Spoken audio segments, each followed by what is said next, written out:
Hello, welcome to the channel. My name is Byron and I'm a traffic engineer based in the US. Today, let's talk about racist highways. Is that a thing? So it was built Right. on a racist system, correct? Yeah, often this wasn't just an act of neglect. Often this was a conscious choice. There is racism physically built into some of our highways. Racism physically built into some of our highways.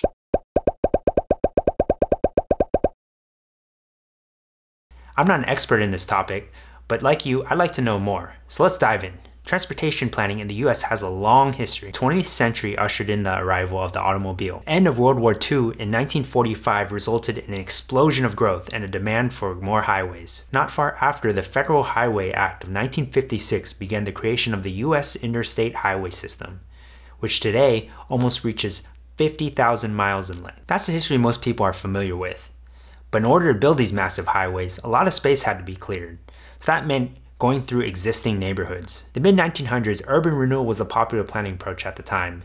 Urban renewal sought to clear certain blighted areas and replace it with new development projects. Since the US Interstate Highway System had to go through certain cities, it didn't take long for people to realize that they could kill two birds with one stone and use the highways as a form of urban renewal. There are two main ways that highways could impact existing neighborhoods. One was to build a highway right through the neighborhood.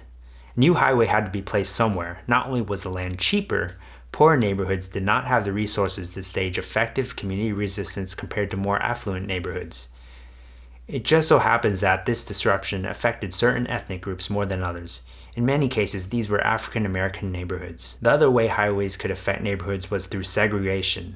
This was achieved by building highways with the intention of separating neighborhoods. Large highways were a clear physical separation between neighborhoods and reduced local street connections between them. So how much of the highway building was driven by racism? One of the most notable examples I found was in 1950s Atlanta, when Interstate 20 was constructed to serve, in the words of Mayor Bill Hartsfield, as the boundary between the white and Negro communities on the west side of town. In the 1950s St. Paul, Minnesota, the construction of Interstate 94 went through Rondo Avenue, a main business district and cultural center of the Rondo neighborhood, a predominantly African American neighborhood. Over 750 families and 125 businesses were displaced. To this day, the scars are still felt by what remains of that neighborhood. In the 1960s, the once bustling Overton neighborhood, the commercial and social center of Miami's black community, had 75% of the neighborhood's residents displaced by the construction of I-95. In Robert Carl's biography of Robert Moses, an influential New York official, Carl reveals that Moses built the Southern State Parkway's bridges lower than typical to keep inner-city buses,